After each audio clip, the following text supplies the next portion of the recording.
Assalamualaikum warahmatullahi wabarakatuh. Kami dari kelompok 6. Saya Rezan Rohimah, NIM 206120111061. Saya Siti Fatimah, NIM 206120111065. Kami di sini akan mempresentasikan hasil kerja kami yang berjudul Investasi Properti Syariah.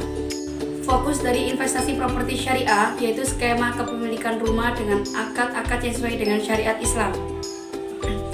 Investasi properti syariah halnya sama dengan investasi properti pada umumnya, yaitu murni jual beli, tunai maupun kredit antara pihak konsumen dengan pihak pengembang. Terdapat beberapa perbedaan dengan KPR secara konvensional, yang mana dengan sistem syariah maka konsumen tidak akan dikenakan biaya administrasi. Perbedaan bisnis konvensional dengan properti syariah. Pihak yang bisnis konvensional melibatkan tiga pihak, yakni bank, konsumen, dan pengembang.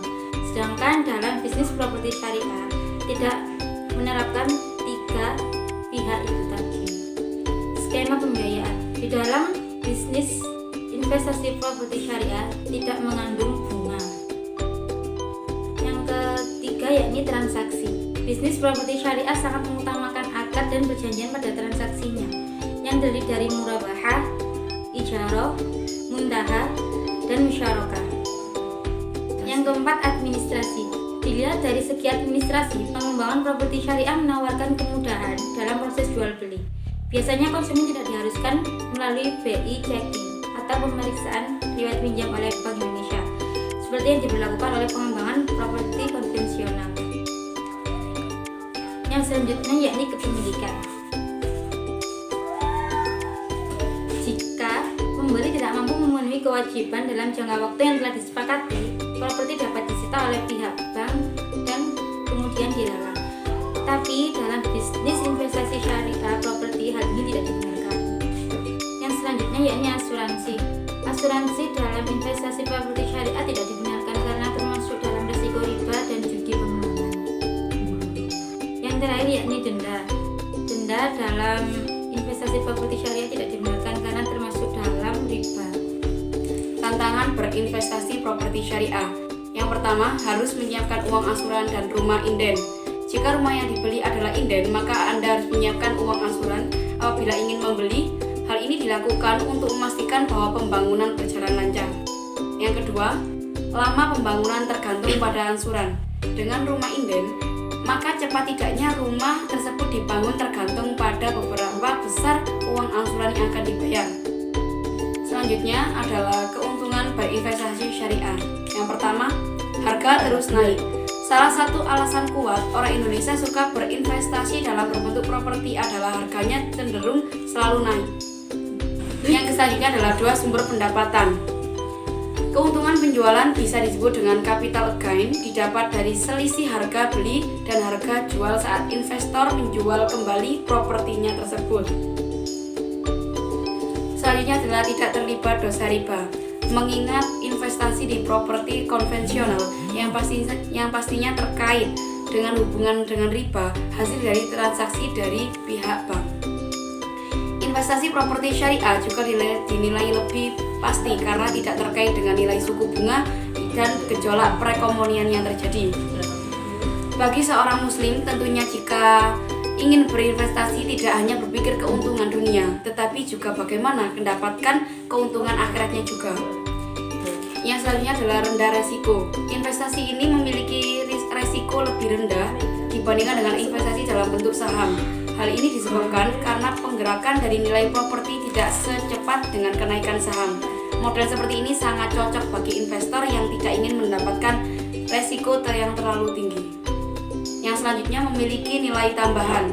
Investasi properti dikenal mempunyai nilai tambahan yang memang lebih besar. Alasannya nilai ini berasal dari pengembangan pembangunan di mana properti dibangun di atas tanah kosong, yang mana akan dibangun sebuah bangunan yang menghasilkan keuntungan yang berlipat. Yang selanjutnya adalah memiliki keuntungan yang meningkat. Properti ini memiliki nilai yang meningkat setiap tahunnya. Proses sistem properti dari sewa kontraknya, maka setiap tahun harganya bisa naik, bahkan lebih dari perkiraannya. Selain itu, juga properti dijual, maka setiap tahunnya selain itu jika properti yang dijual setiap tahunnya akan terus naik. Tidak hanya itu saja, melainkan investasi properti syariah juga menjadi salah satu aset ketika pensiun. Ini merupakan pengalokasian dana saat muda yang sangat tepat sekali. Yang selanjutnya yakni terlihat secara fisik. Investasi properti merupakan investasi yang berbeda dari yang sebelumnya. Karena apa? Jika sebelumnya menggunakan deposito yang tidak berbentuk, maka investasi properti ini ada wujudnya dan fisiknya. Yang selanjutnya yakni investasi jangka panjang. Investasi ini memiliki jangka yang panjang, merupakan peluang untuk mengalokasikan dana disbanding dengan investasi deposito atau emas.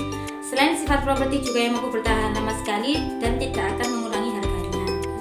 Yang selanjutnya bisa menghasilkan pendapatan tetap. Jika Anda sebagai investor yang berpenghasilan tetap, maka Anda bisa memanfaatkan investasi properti ini. Misal, investor bisa menyewakan propertinya dengan harga sewa yang sesuai dengan kebutuhannya. Investasi yang selanjutnya yakni investasi sesuai dengan syariat Islam. Ini merupakan poin yang sangat penting dalam berinvestasi karena embel-embel syariat di dalamnya itu bisa memenuhi syarat kesyariahan di dalamnya. Misal, adanya label halal dengan akad-akad yang jelas dan terpercaya. Selanjutnya adalah manfaat secara sosial. Tak hanya itu saja, ini merupakan manfaat yang tak kalah penting dari yang di atas. Selain sangat bermanfaat secara finansial, investasi syariah memiliki peran yang sangat berarti di masyarakat. Contohnya, dengan adanya ini, para pengusaha bisa memperluas usahanya dan mengembangkan usahanya. Yang pertama, cari pengembang yang baik, yakni cari developer yang baik atau muslim, karena jika developernya muslim maka dia akan menerapkan investasi properti syariah. Yang kedua, lokasi properti yang baik. Dalam bisnis properti, mana lokasi adalah hal yang paling penting. Pastikan posisi rumah yang akan dibeli sesuai dengan prinsipnya, yakni syariah, tidak merugikan dan tidak membahayakan. Selanjutnya adalah fasilitas yang memadai. Hal tersebut karena setiap orang menginginkan lokasi properti yang sangat ditunjang dengan fasilitas yang memadai. Misal, fasilitas tempat olahraga, pendidikan, atau pusat belanja. Yang selanjutnya adalah cermati harga properti.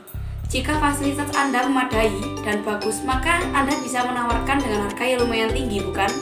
Oleh karena itu, pastikan harga yang Anda tawarkan sesuai dengan fasilitas dan properti yang sepadan. Yang terakhir adalah melihat sampel rumah. Nah, jika Anda tertarik dengan rumah yang belum dibangun, maka Anda harus memiliki lokasi yang strategis. Anda perlu melihat sampel rumah-rumah yang sebelumnya itu. Sangat penting karena Anda akan mengetahui kualitas mana yang digemari oleh banyak konsumen, yang mana yang tidak digemari oleh para konsumen. Demikian presentasi yang dapat kami sampaikan. Apabila ada kurang dan lebihnya mohon dimaafkan karena kesempurnaan hanya milik Allah. Wabillahi taufiq wal hidayah. Wassalamualaikum warahmatullahi wabarakatuh.